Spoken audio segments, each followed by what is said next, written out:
Hello, everybody. It might help to push the button.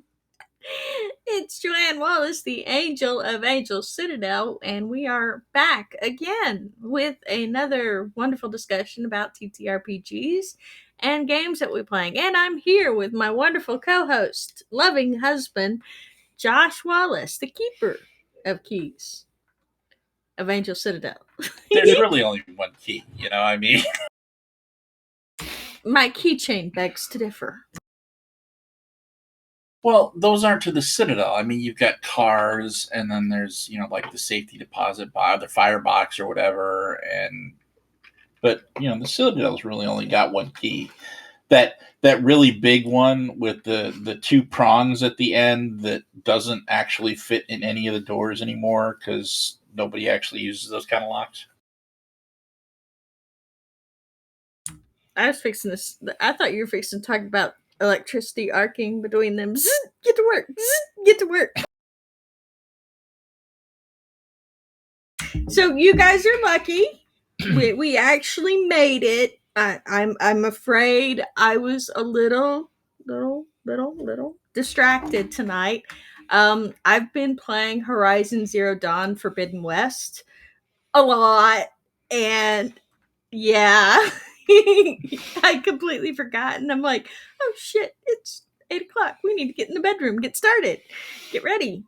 Oh yeah, and then we come in here, and then I start looking up, stuff, and then I forget again, and then it's like, oh yeah, it's 8:20. We better get started. And so yeah, we're here. Yay, we made it. I appreciate those of you that showed up.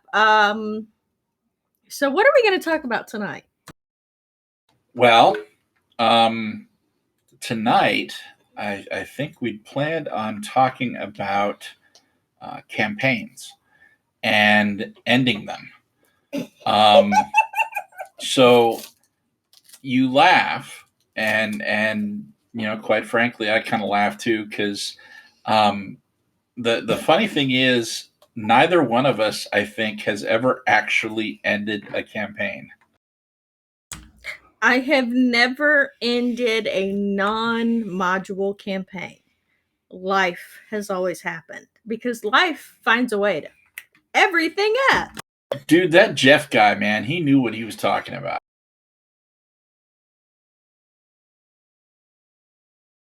So, but yeah, we were going to talk tonight about, we've talked a lot about how to start games, how to create characters, about session 0.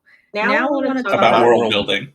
About world building, which are, my favorite topics, right? They're my favorite topics is the world. I love world building. I love character building. I love character building that includes world building. Ariam Create, looking at you. Oh. And I also bought a shiny thing for my husband. I managed to find it on eBay for $24. It's called Heroes Now by Central Casting. I love it. It's nothing but tables, but it literally gives you ideas on how to develop and flesh out your characters. And at the same time, it helps you flesh out the world your characters are going to play in. Things like what their home world looks like or what their home city looks like. So I will take a minute to gush about that because, yay! I love it. I love it so much because now we have all 3 of them and I'm very excited about this. So for those of you that aren't familiar, Central Casting was a series of books, Heroes of Yesterday, Heroes Now, and Heroes of Tomorrow by a guy named Paul Jaquays. And like she said, there are a bunch of tables, and you do a lot of jumping back and forth and rolling, and it's really nifty because if you have that dice rolling instinct, there's plenty of that to be had. It's a system to go along with it, a generic kind of a role playing system, but we don't actually use it. We just use the tables as inspiration for background for characters and things like that, and they do a fantastic job. I actually, when I first found out about those, I was a teenager. And I picked up Heroes for Tomorrow because of a Shadowrun campaign that I was in with a friend of ours by the name of Todd Robbins who was running it, and he made us all go through central casting and you know add background to our characters, and it gave him a whole bunch of things to hook into, and make those campaigns really personal. So it's a really great resource if you can find them. By all means, pick them up. I believe you can get them online, Drive Through RPG, but not in physical copy. I don't quote me on that. We'll go check it out at some point, but um, it's absolutely worth it if you can find those books. They're fantastic. So, talking about campaigns, we like she said, we've talked about starting campaigns and sandboxing them and um, doing uh, player assisted world building and making your towns and your campaigns come alive and what to do when it goes off the rails and things like that. We haven't really talked about how to end a campaign. And while neither one of us, like she says, has ever actually ended a campaign that was not a published campaign, like with everything else, both of us have some very strong ideas about um, all things role playing. And so this is no exception to that rule. And so we're going to talk a little bit about our philosophies for ending campaigns and um, you know pushing towards the end game and seeing how you do that. Um, so anyway, why don't you go ahead and get us started, John? Okay. What am I starting this again? No, I am That's not that's my able. wife. Yes. No, I was looking up. No, I am not able to find these books as PDFs Okay. on the internet, which is sad. Which is really sad. We should email them that they need to make PDFs of these. So, anyways, um, ending a campaign. Like I said, outside of modules that I've run, most of the campaigns that I've ended have been uh modules. I said that already. Don't mind me. My brain is on the fritz. It's been a week. It's been a very stressful couple of weeks. Josh got a job, and now I've got to prep to move us from Michigan to Virginia. And on top of that, the car that was being left for me to use decided it was not going to start anymore on Friday. So now and it got towed to the mechanics. So now I'm waiting. I've got to wait and find out sometime next week what's wrong with it and if it's fixable. And yeah, it's life didn't give us lemons. We made them ourselves, and I'm getting really damn tired of it. I feel you. It's getting kind of old. So when I've run campaigns, I've usually had an end goal in mind. My end goals were always the happy ending because to me, life sucks.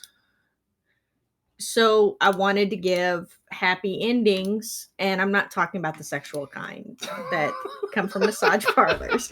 I'm talking about the you live happily ever after, the fairy tale ending. I guess that'd be a better way to put it. Stop laughing. I'm being completely serious over I here. know you're being serious. Honest, I do. So, but I always liked the idea of giving my people the fairy tale endings, the happily ever afters. Now, I will state that some of those happily ever afters did involve them going out in places of glory, but that was something that the player wanted for their character because they didn't believe that their character would basically they always thought their character was like Mel Gibson or Bruce Willis. They're going to continue doing what they're doing until they're dead.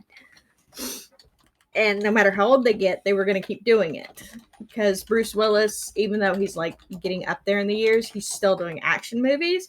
They always felt that their characters would still be in the thick of things, and despite the fact that age is a thing in most of the games that I've run.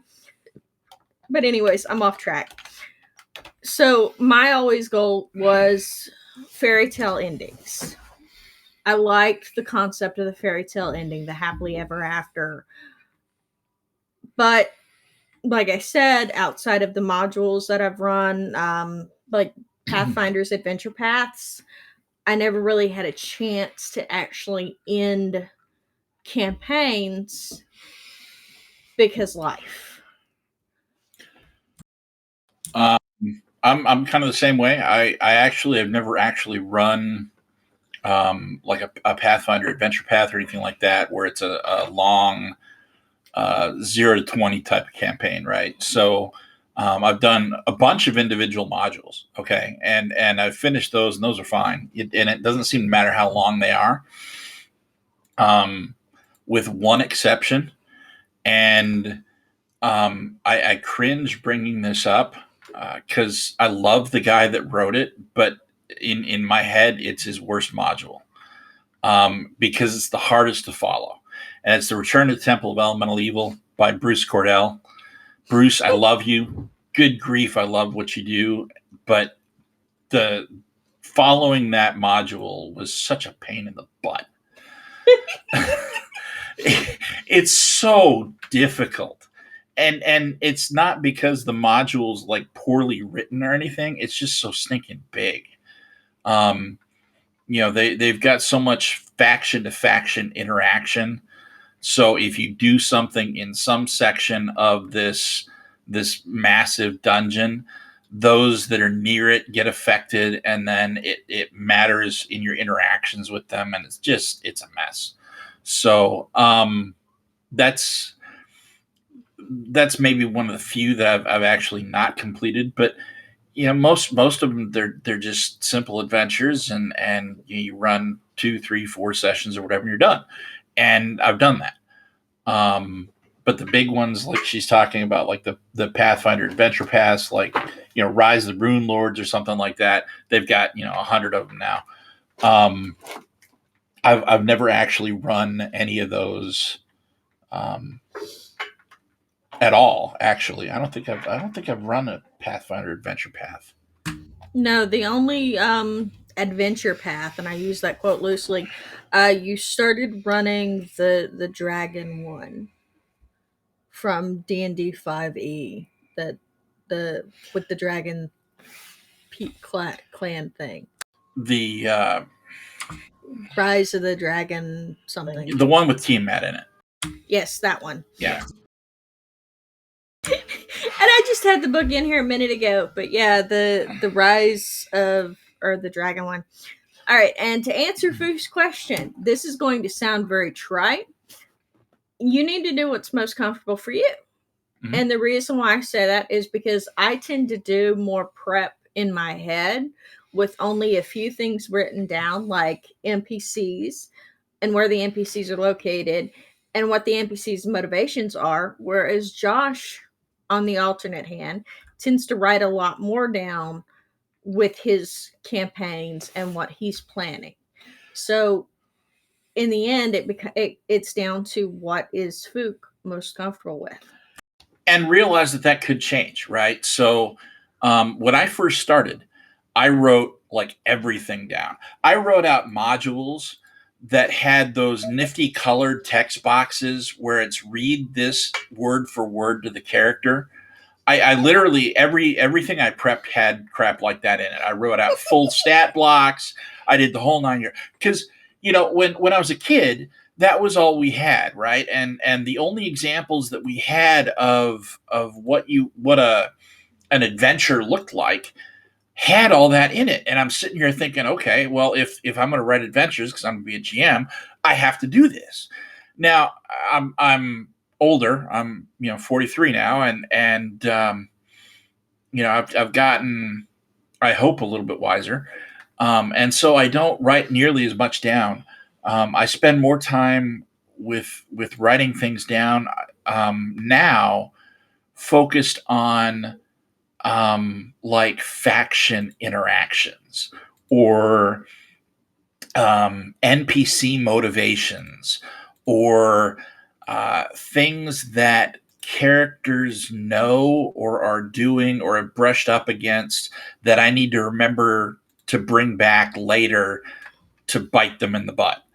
It's, you remember that one thing that you did 5 sessions ago? Well, here it is again, and in the meantime, it's been doing this off screen, and now it's back and bigger and badder, and whatever, right? I'll focus on things like that, but I don't write every little thing down like I used to. I've shifted what my needs are, and you might find that you do the same. You might find that you do it all in your head now, and you try writing it down, and you find advantage doing that. And how much you do it may vary from how much I do it. That's okay. We're all different people. We're all different GMs. We all do things different ways, and that's cool. Um, so Joann used to, when she first started, she told me she used to write a lot of things down, and then I went and I screwed all that up because I'm a horrible, horrible person. And You're not horrible. You're a pain in the butt. I'm a pain in the butt. And then she started writing like nothing down because, I was going to screw it up anyway. So, why bother?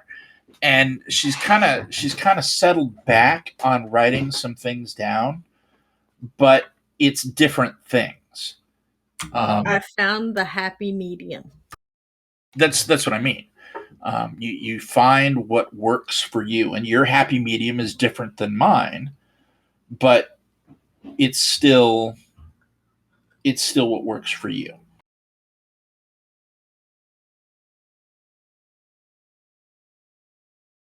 So yes, it's going to be what works for you.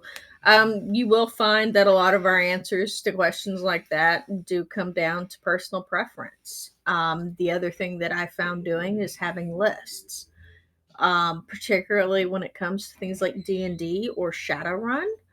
Having lists of things that could potentially happen help keep the ball moving. And that's one of the big things that you don't want to get stuck with. Like if you don't have anything written down or anything planned out at all in your head and they ask a question you don't have an answer to, that's a sticking point. And the biggest thing that I've always found is that that's when the players start losing interest in the game is because you choke. So the list of things that you can roll on. A table will let you keep the ball moving and keep the players engaged. Honestly, the best thing that I've found for that is Numenera. Um, Numenera has decks, and anybody that's read our blog knows that I love decks. But one of the most important aspects of card decks are the ease with which it allows you to keep things moving quickly. You're drawing a new card. It's got a writing prompt. It's maybe a sentence long. You glance at the writing prompt and then you just go. Right. That's, to me, that's fantastic. I wish more games did that the way Monte Cook Games did with Numenera, but you can find some generic ones that do that same sort of thing. Nix, it's great to see you. We're glad you could join us. And if you have any questions, this is a really informal chat. We've got kind of a topic that we're talking about tonight, but if you have something different that you want to bring up, that's um, issues that you're having in your campaign, or questions that you want to ask, or recommendations that you want us to make, or things like that, just drop it in the chat. We'll address it live. The topic, since you asked, well, we started talking about ending campaigns. we discussed the fact that we had never really ended a campaign, and so we were fixing to start talking about how modules often end campaigns, their conclusion, and I don't know. I'm finding this kind of sad, like sad. Okay, what does sad mean?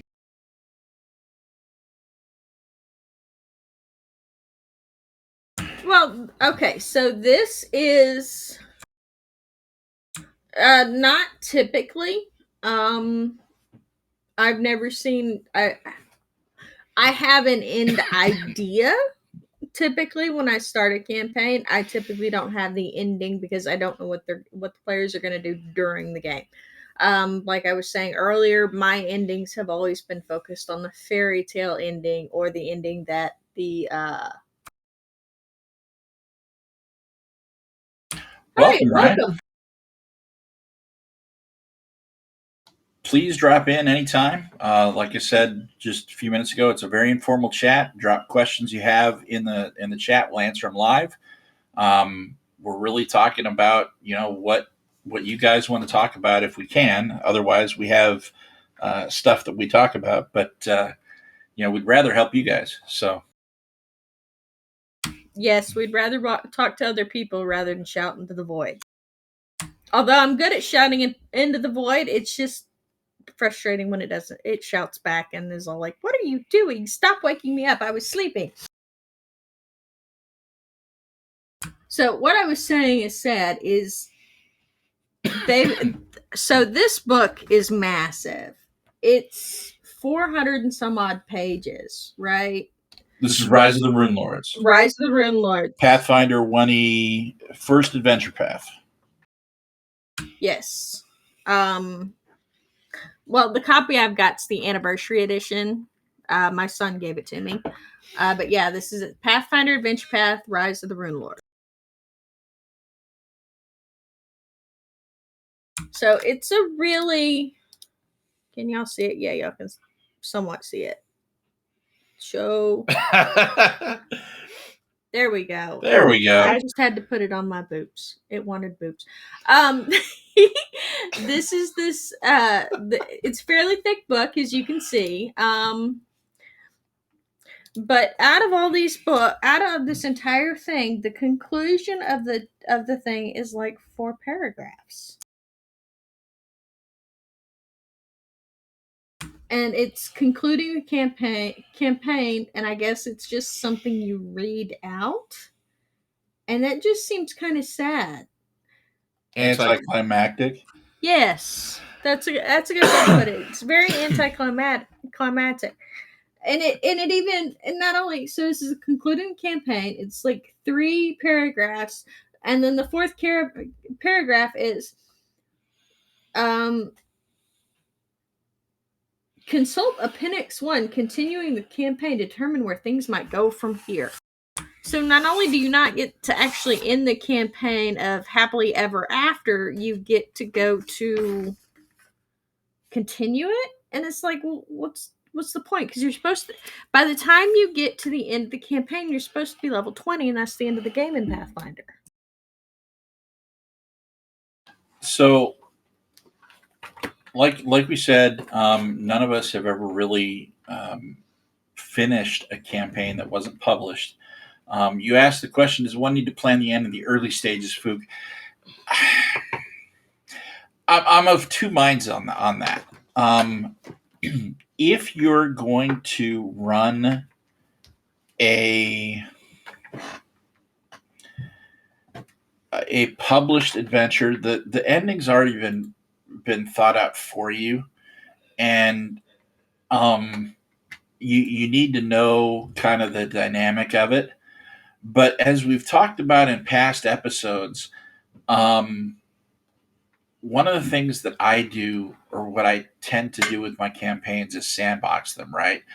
And so your camera's blurry,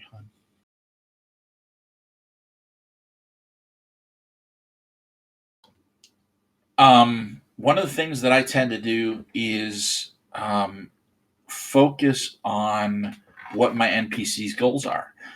And if I know who the big bad guy is, and I know what their motivation is and what their goals are, um, that's the end of the campaign. There you go. Um, I may not know how the campaign gets there because I leave that open for my player choices.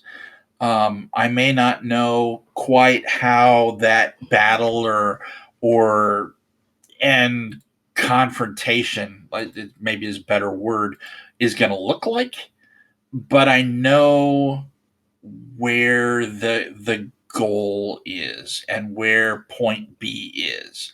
And so now it's just let's play to get the map of how they get from point A to point B.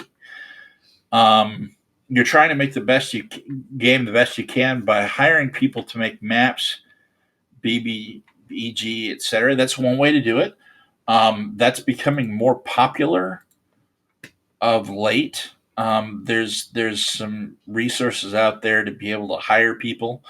Um, there's a lot of resources out there that especially for like making maps that are fairly low learning curve.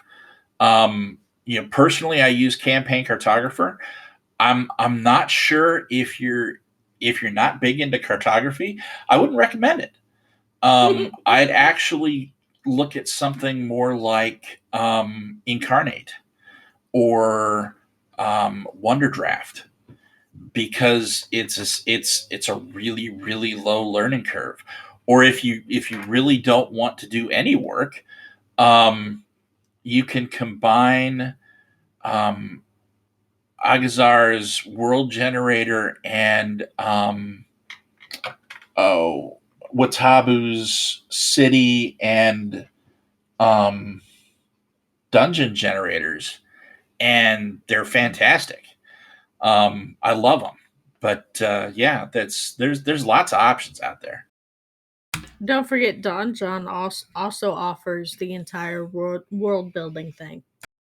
Not only that, he offers dungeon maps. Yep, and that's kind of nice. It makes for a nice, clean image. And we appreciate you taking maps from ours. I mean, like I said, I love making maps. It's cathartic for me. I haven't had time to do it as often as I'd like to lately, just because I've been looking for a job, and then when I found one, I've been prepping to move. But as soon as I can, I want to get back to doing that because I just enjoy relaxing that way.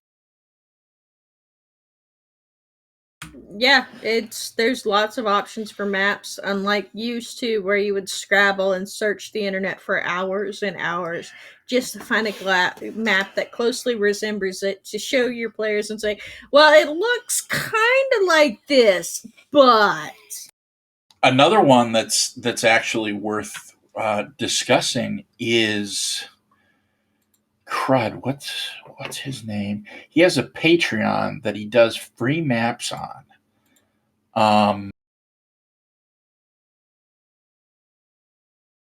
Let me tell you what, hun. Why don't you keep going, and I'll see if I can find it real quick. okay, I will keep the train going. I don't know what we're going to keep the train going about, but I'll keep the train going. Campaign. He's off campaigns. Yes, yes, I know, but we've meandered way off that subject. So, I don't know. Crap.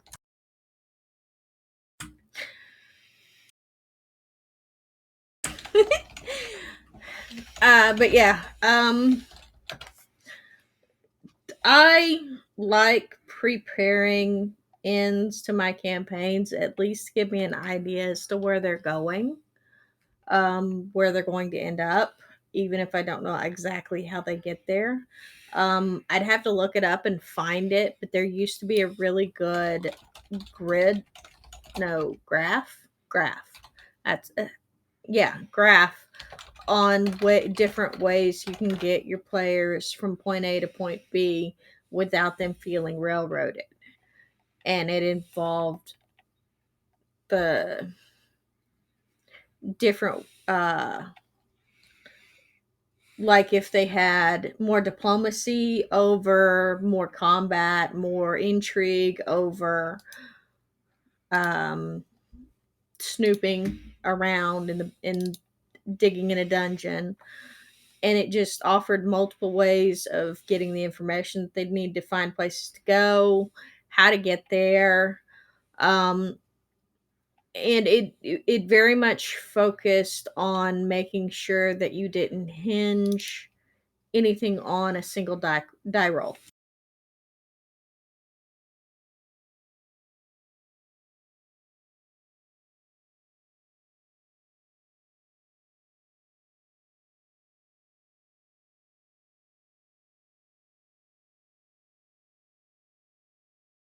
Well, to figure out an ending like that, outside of congrats, you got the item, because that doesn't really end it, right?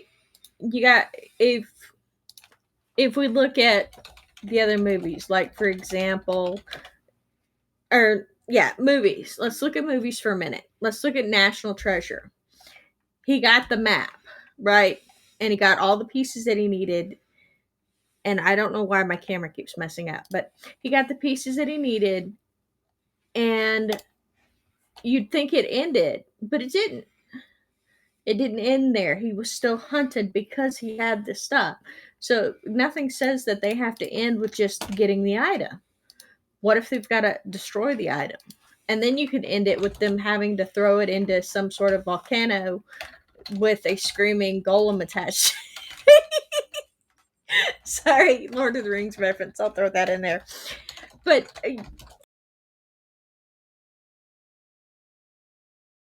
yeah, Matt. Yeah, Josh likes making maps. I have attempted. I think I did okay. My last map went up on the Patreon, and I think I did okay for because I was learning both how to make a map and I was learning a different style of map making. I was using perspectives from Campaign Cartographer because Josh likes to make the freeform maps that you'll see on our Patreon. You'll see images of. He'll post them on his Twitter and whatnot. I tend to like more of the hex maps, and I enjoy building those. But at the same time, a lot of people think those are ugly, so yeah. But I like building the hex maps because it's more mathematically focused than just freeform. Another idea for you, Fook. Instead of just congrats, you got the item, or you're going to destroy the item.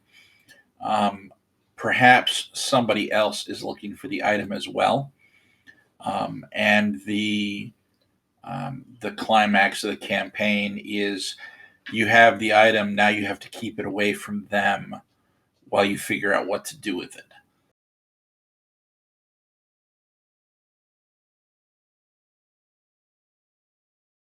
Unless you're cruel. I'm cruel. I'm cruel and mean.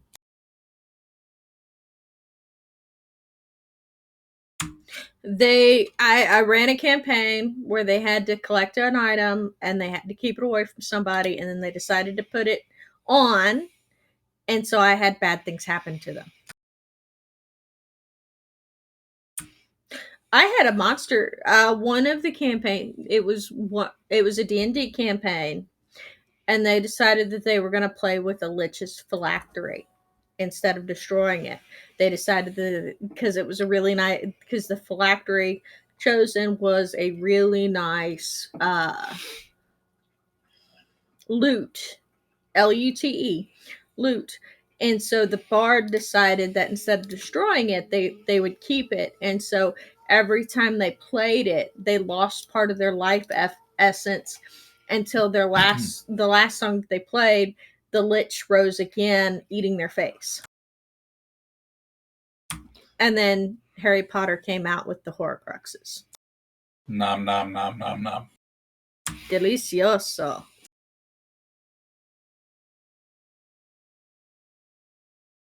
So yeah, you could but I've always been a firm believer in consequences for actions. I told them what would happen if they did X.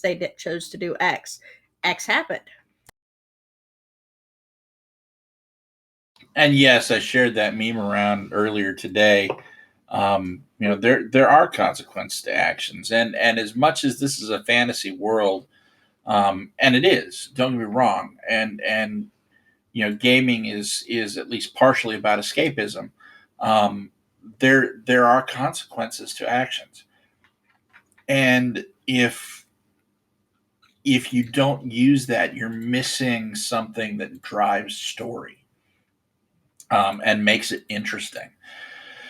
It's we've talked a little bit about Blades in the Dark in the past, and one of the things that really struck me with Blades in the Dark was failure with consequences, or success with consequences. Sorry, where you're rolling to do an action and you don't get a straight success, but you do succeed.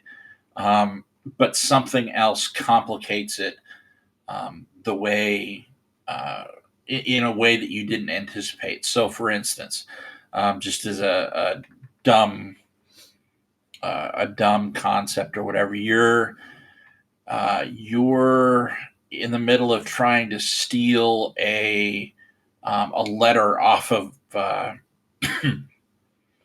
Mark's desk or something like that, and you manage to grab the letter, and as you're trying to escape, you roll for stealth, and it's success with complications, right? And so no one sees you sneak out of the building. However, as you're sneaking out, um, the guards are looking, and you're trying to avoid them, and you manage to catch a piece of your cloak on, um, a ornamental sword or something like that, that's hanging near a window or whatever, and it tears, and you leave a piece behind. And they use that as evidence later, and they try and find you that way. Or there's some magic that they try and cast on it to locate you or something. So that that ability to push the story in odd directions, when there's consequences to doing things, is really cool, and can often actually, if you think about it, can often make for some really interesting and unexpected ways to end a campaign. Particularly if that's happened a lot along the way.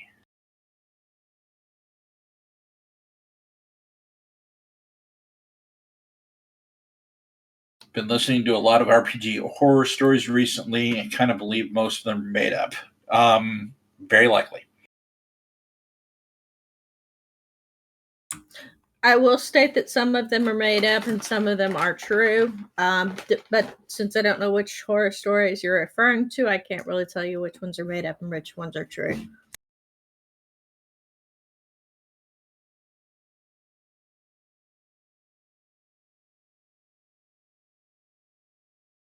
I do know that there are some of the old crowd that tend to do be more entitled, but I also know that a lot of the young crowd are very focused on insta gratification rather than actually needing to work on it. And part of that's due to the video game generation.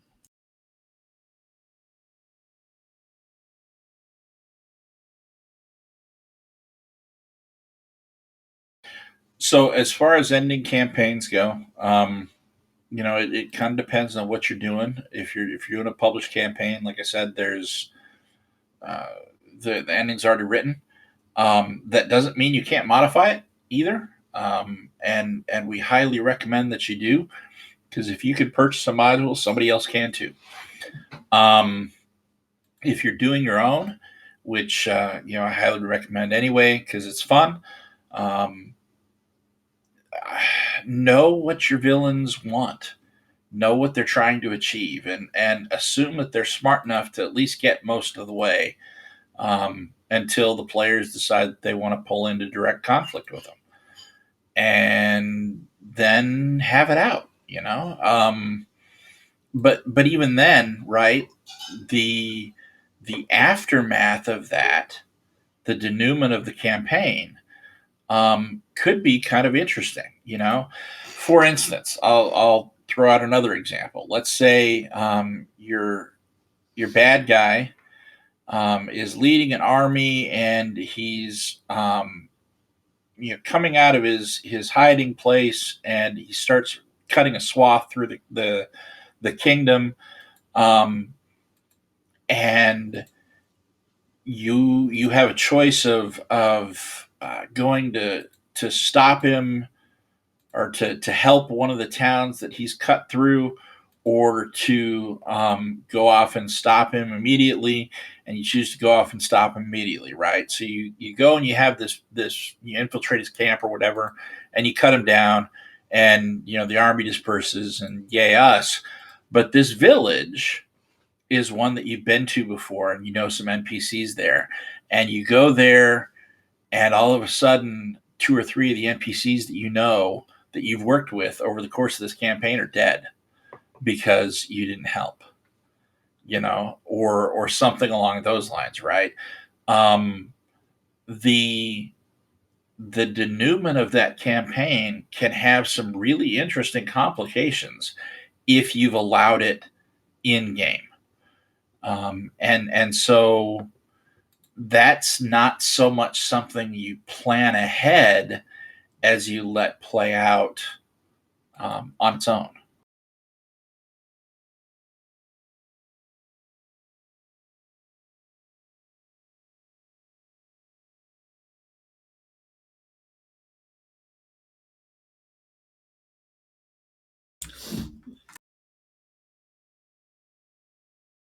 Alternatively, you've got campaigns where they try to do stuff to help, but then you find out that the people that you were trying to help were actually the bad guys all along.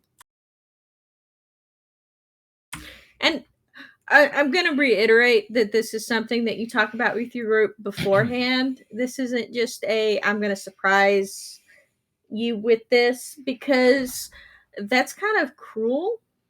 Well, no, not cruel, because I've done stuff to be cruel, but that's kind of not cool. It's not a good thing. Uh, Very much session zero throughout the campaign. You want to keep talking to your players, and then as you get closer to the end of the campaign, or even somewhere in the middle, or even at the beginning, talk to your players. Where do they want their character to go? Where do they want the character to end up? Because that's going to decide what the actual end of the campaign looks like. I've had players drop out with characters as they reach the end of that character's life cycle without actually reaching the end of the campaign, and then they come in with different uh, characters. Yes, I have seen some of the horror stories come true of player versus player. Not as much as people would want to say, but yes, I've seen it. It's especially true of, you'll get an old person, an older crowd, and a newer crowd, and they'll have personality clashes. Um, or you'll get a couple of young people that are still in that emotional immaturity stage, where they start clashing outside the game and they want to bring it in. So those horror stories can be true, but I don't think all of them are. I think some of them are actually blown out of proportion, and a lot of them, almost all of them, I would say, are due to a lack of communication.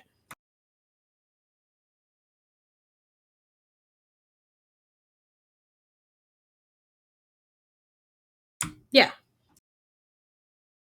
Absolutely. And not even just a lack of communication, a lack of good communication, right? So you can talk past each other a lot, but if you're not actually interested in what the other person has to say, you're not going to get there, whether you're talking or whether you're not. So when you put together a role playing group, remember these are all just people. They want to have friends. They want to have fun. Um, Probably they want to make friends, and probably they want to tell a good story. and go from that assumption, and then listen to what they have to say. And if you extend that courtesy, they'll extend it too, typically.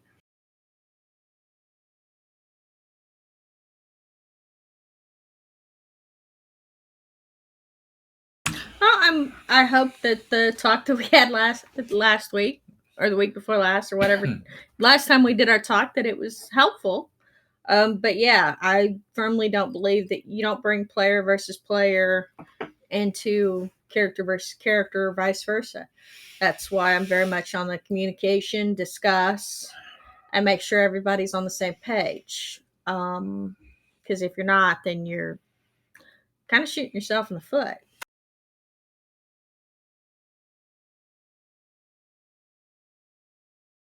Absolutely agree. You know, and kind of to go back to ending campaigns. You know, if you allow stuff like that to start, it ends up it, you make it so that the campaign won't ever end. You know, people drop out, and it happens because they're not having any fun anymore. You know, those tensions start building, and it makes it really tough to want to come and come to the table. So yeah, I agree with you. Player versus player does need consent between the players. Um, it needs to be talked about ahead of time, and I think I'd have to find it, but there's actually a good. We wrote a review on it, an article on it a while back, called Cage Match, but there's a good bit in Blades in the Dark about player versus player and an approach to thinking about it, that says it probably better than I've ever read anywhere else. I highly recommend you take a look at it if you have a chance.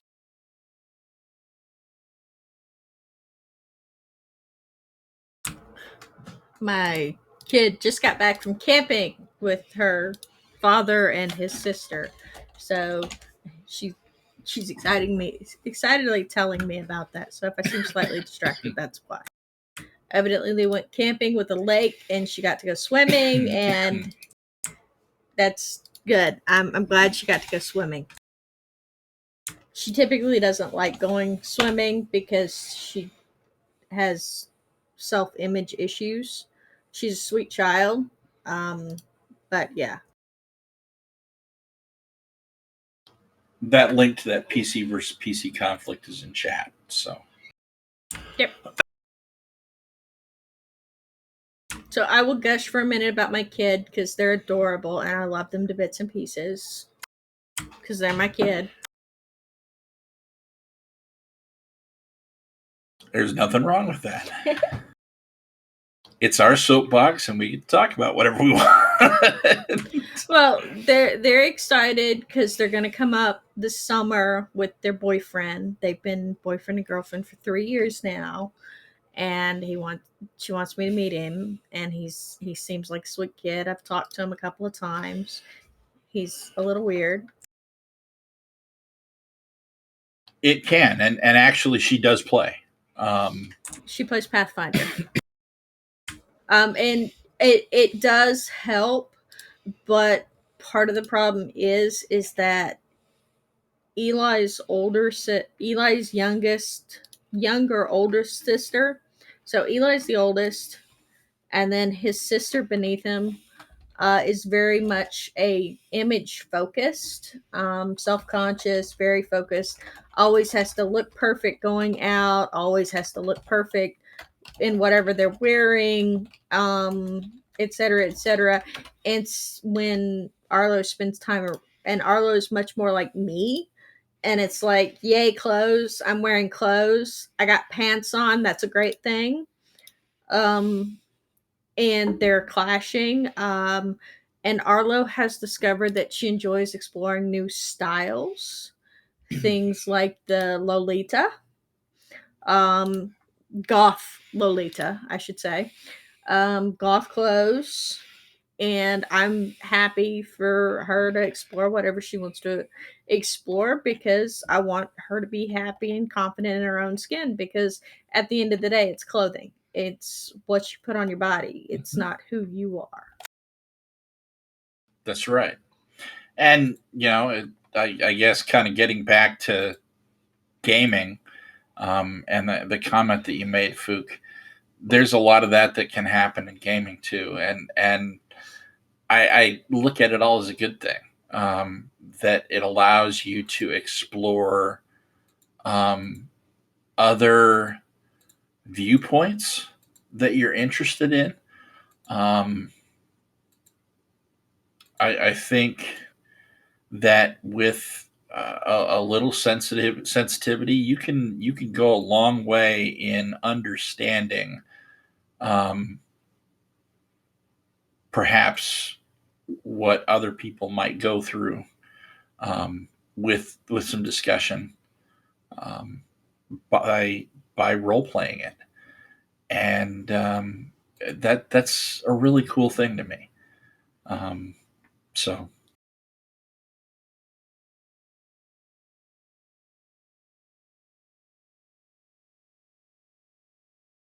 Of course, I'll also point out that, D&D does offer some illusions, like a good night's sleep, having money in your pocket, having money, amen.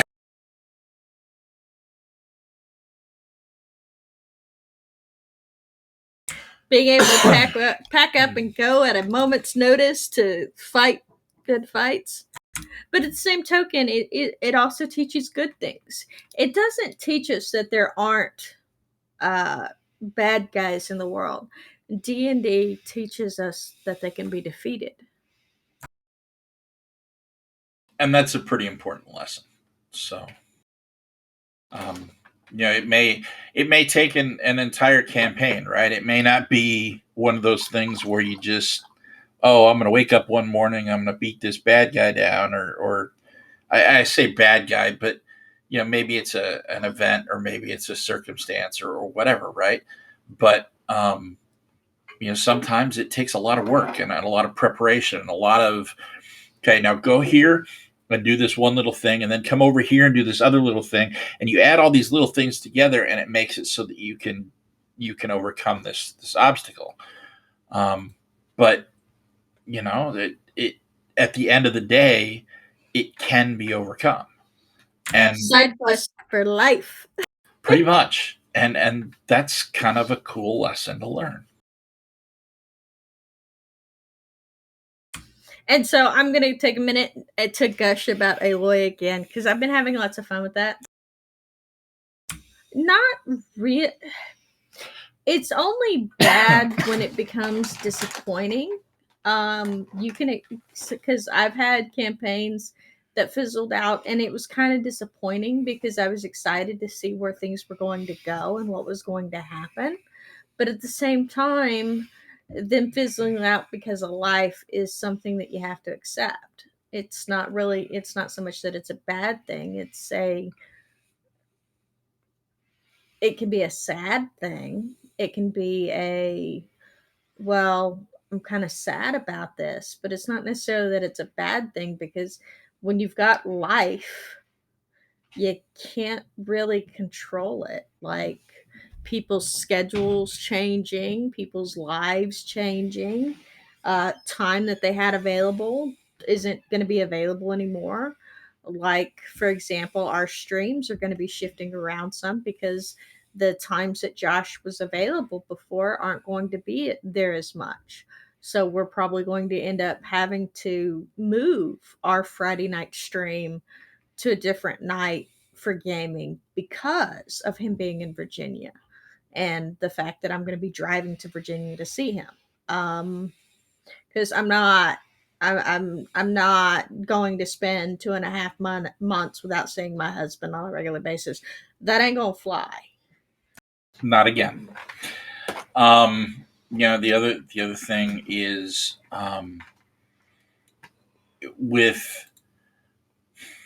with how it used to be, and I think back 20, 25 years ago or something, right? Um, games and campaigns were very much a you sat down at a table together in the same room kind of a thing, right? Now with all of the online ways to keep in touch, Discord and Roll20 and Fantasy Grounds and whatever, right? Um, you you don't necessarily have to end a campaign because you can't be at the same table anymore. And that, to me anyway, is one of the big advances, I guess you could say, of the internet age, right? Um, the fact that, we've got take Invisible Sun. Okay, so I run an Invisible Sun game every 2 weeks typically. And I am in Michigan and will be in Virginia. Um, my wife, who's a player in that game, will be in Michigan, and then eventually Virginia with me. But we've got players. I've got one player in Texas. I've got one player in Nevada, and I've got one player in Utah. Um, they're different time zones. They're different locations, but we don't have to be at the same table. And the fact that I'm moving from Michigan to Virginia doesn't change that we can still get together, and that's really cool. So if you've got that group that you've formed and you really click with, and somebody moves, or there's a time shift or whatever, there's at least a possibility for an alternate time, an alternate way to get together, and to maintain that friendship, that connection.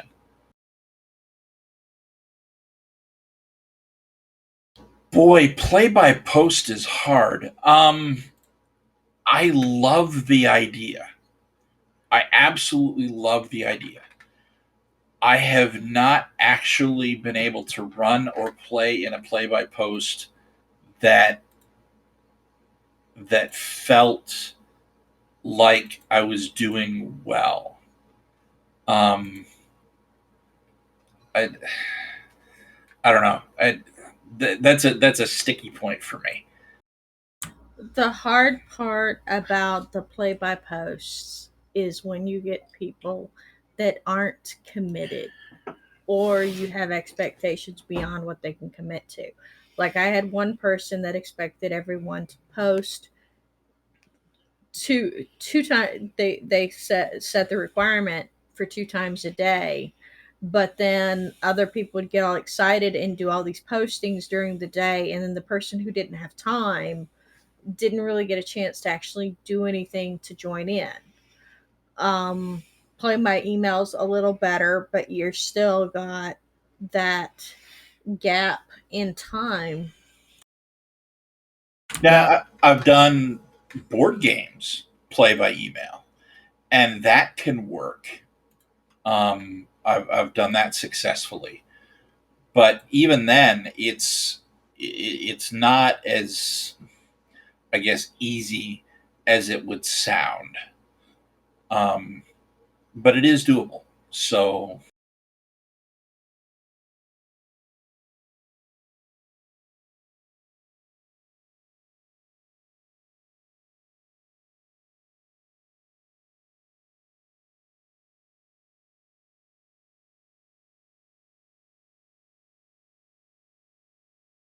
that makes sense. One of the things that I'm a big proponent of is our systems anyway that drive that that pushing forward, um, from the players. So, for instance, Invisible Sun, or actually most of Monty Cook games, has character arcs, right?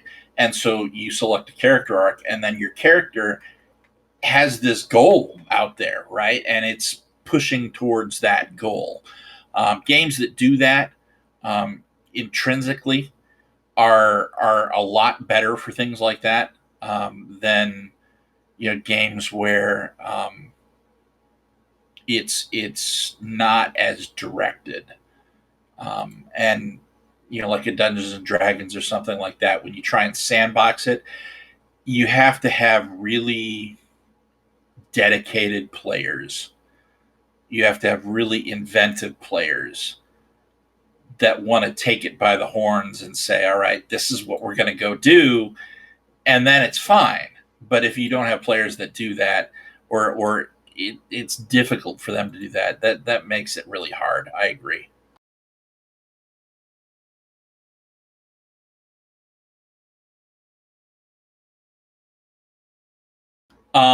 Yeah, organized play does have incentive. I've done Shadowrun missions a long time ago, back when it first started.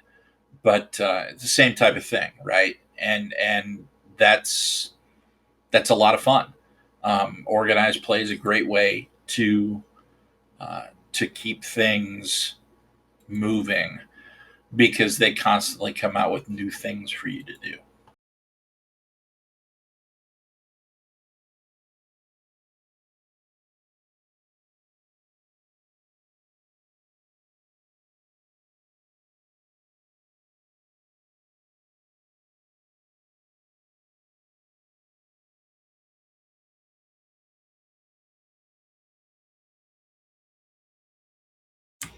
Yeah, a friend of ours goes by the handle Cosmic, plays a lot of the Shadowrun organized play, and he's really enjoyed that. Um, I played Pathfinder Society 1E many years ago, many years ago. But the reason why I stopped playing, pretty much stopped playing organized editions like that, is because I got tired of the bookkeeping. I didn't see a need to. I have no idea. I could probably ask them later. Um, do you know anything about Cypherplay? Um, so I don't know about Cipher Play. What I do know is that on um, they do sponsor the asset team, which is you can run games, organize games for them for points or whatever that you can use to spend in their store. Um, but those, I mean, that can be pretty much any published adventure or whatever, and they'll even let you do your own adventures, I think. And there's quite a few published adventures out there, so um, if you want to do that, you can absolutely do that and run it. In the bigger cities, I'm under the impression that there's people that already do that, so I'm guessing you could find a game to play in.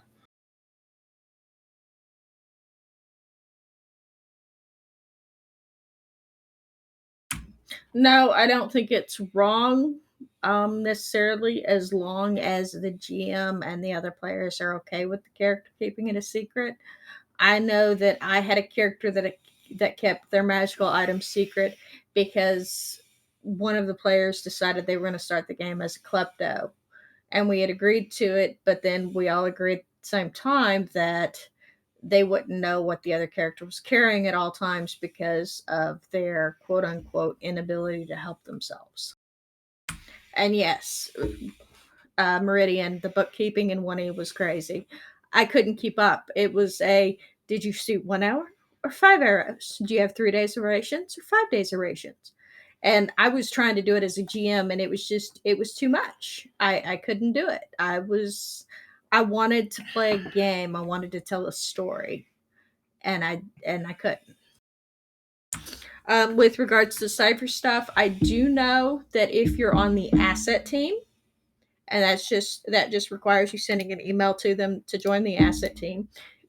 If you're on the asset team and then either play or promote a cipher game at your local TTRPG, your local store, they will give you, what is it, shillings, Yeah, it's shins. shins, that you can use to get discounts on stuff from the MCG store.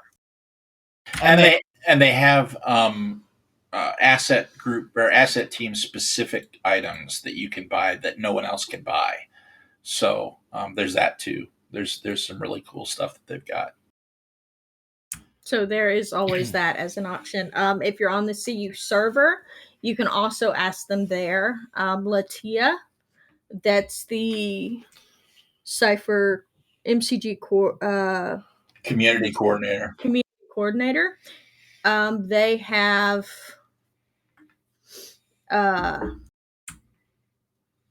Latia would also have information. You can, if you're on the CU server, you can ask there about Cipher Play. They would be able to have more information than I would, because with all the stuff that's been going on with Josh and our personal lives, I've had to step back. I'm still a golden one on the CU server, and I still help out as I can, but I've had to step back from the MCG asset stuff that I was trying to do because of our personal lives. Because life went. Happens. And then going back to your question, Fook, is it wrong? I agree with her. No, there are specific situations where I could see it being done. And if there's a story reason, I don't really have a problem with it. But at the same time, you kind of have to watch stuff like that to make sure that it doesn't turn into a problem at the table that bleeds out of game.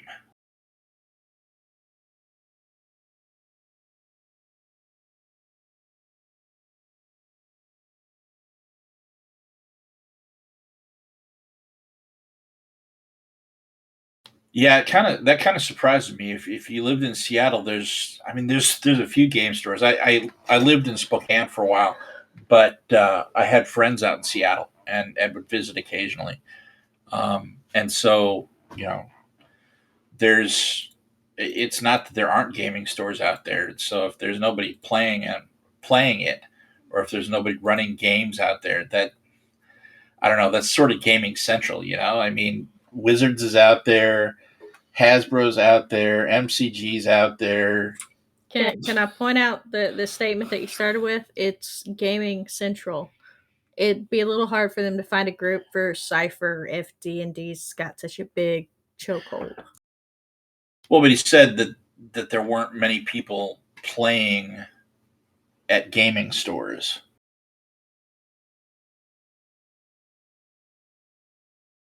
I hated playing at gaming stores. I'm going to admit that freely. I hated it. It was always too loud, too obnoxious, and then we'd get entitled people running up with entitled little shits that wanted to grab the dice or grab whatever, and would sit there and completely interrupt the game to chatter at me, or I'd have to pay to get a private room. So yeah, don't Yeah, get I me guess wrong. that makes sense. Don't get me wrong. I love kids at a distance, except for mine. Mine can be a little closer, but at at a distance, especially kids that have never been told no. I really don't like kids that have never been told no. It's not okay. Or the kids that I expect to automatically be shared with. My kid doesn't have to share with yours. I'm just going to throw that out there. If it's his personal property, he ain't got to share it with you. Yeah, everywhere, most of the places I've been, the only places that I saw steady Cipher playing was, strangely enough, up here in Detroit. They had on the schedule 2 Cipher games. One was the Gods of the Fall game, and then the other one was brain farted. The weird one, the strange. Yeah, I've seen a lot of stores with 40K dominating the footprint. Magic, obviously, because frick, everybody does Friday Night Magic. It's absurd. And I say that tongue in cheek. I enjoy playing, but I don't enjoy competing at all. So yeah, it's eh. The 5e. They'll typically have the intro nights, and yeah, I get that. You know, Wizards is the powerhouse, but I, I would. We've talked, Joanne and I, occasionally about opening up a brick and mortar, and not so much a gaming store to sell gaming, but as a place to hang out. Um, A cafe. yeah, like a cafe and gaming area, and running, you know, intro games to other non D&D, non Pathfinder, non Shadowrun. Like how cool would it be for an intro Fate game, or an intro um, Star Wars, or something, right? Something that's not the big popular thing that everybody else does, just to show them, hey, there's other stuff out there. You can check this out too. Yeah, that's kind of what I wanted to do. And one of the things that we discussed doing after the move to Virginia is maybe looking up into opening a small cafe and gaming store. Because the city, city Shit. we're moving to doesn't have a lot of options. And it's definitely very much college town. So there's a fairly good chance that we could find something there to set up for teenagers and high schoolers. And our focus is going to be mostly on the high schoolers and college students because they're the future. They're the future of gaming because if they're not interested, then the money's going to stop when we're no longer buying. And used bookstores are the bomb. I love going to used bookstores a lot. I would spend stupid money at used bookstores. What do you mean would? Well, I didn't have it before. Now I've got it. So, but I haven't been to a used bookstore in a really long time. I'm not talking about that place in Detroit. I'm talking about like an actual used bookstore. There aren't nearly as many as there used to be. And it's Amazon. sad. Yeah, Amazon killed them. Well, Amazon didn't completely kill them. You can still find used bookstores in some places, like half price books. But uh, I'm going to say this is going to sound really bad because Amazon didn't really kill them. Hoarders killed them. When you get people that buy a bunch of books and then just keep them and don't trade them in, you have to have used books to be a used bookstore. Fair.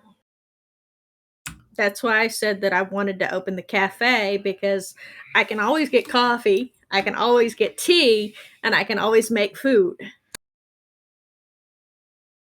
Yes, we can. Yes, we can. It's just going to require me liking people. So, at some point, there may actually be a Citadel that will carry the name Angel Citadel. That's like actually a building that you can go to, which will be kind of weird. It'll be fun.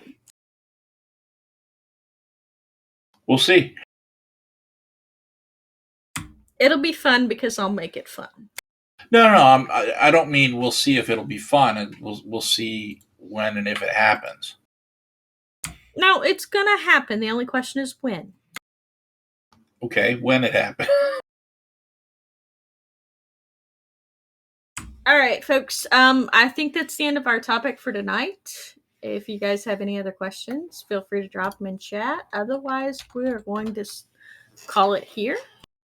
All right. For the good of the order, a couple other things.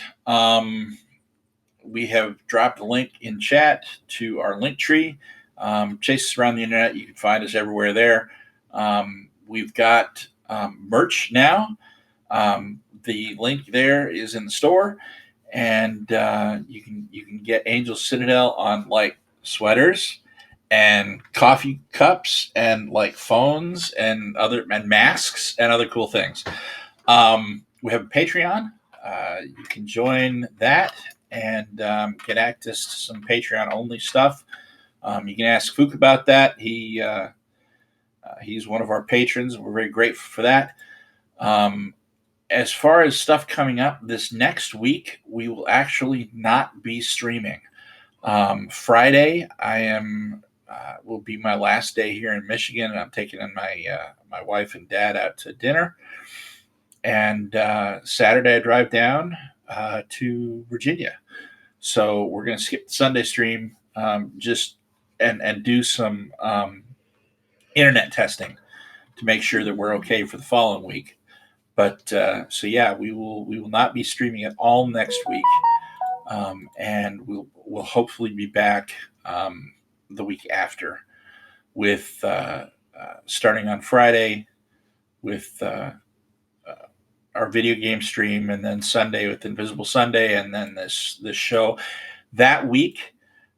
We are hoping, we think we have lined up a special guest that will be joining us. So you can look forward to that. It's going to be kind of a cool topic, one that I personally need a lot of help with. So it'll be neat getting somebody's opinion other than mine that has some experience doing what we're going to be talking about. So look forward to that for 2 weeks out. And I think that's it. Is that right? Yeah, that's it. So, Follow us on Twitch to stay abreast of our schedule. Because it, like I said, it will most definitely be changing in some cases. Other than that, yeah.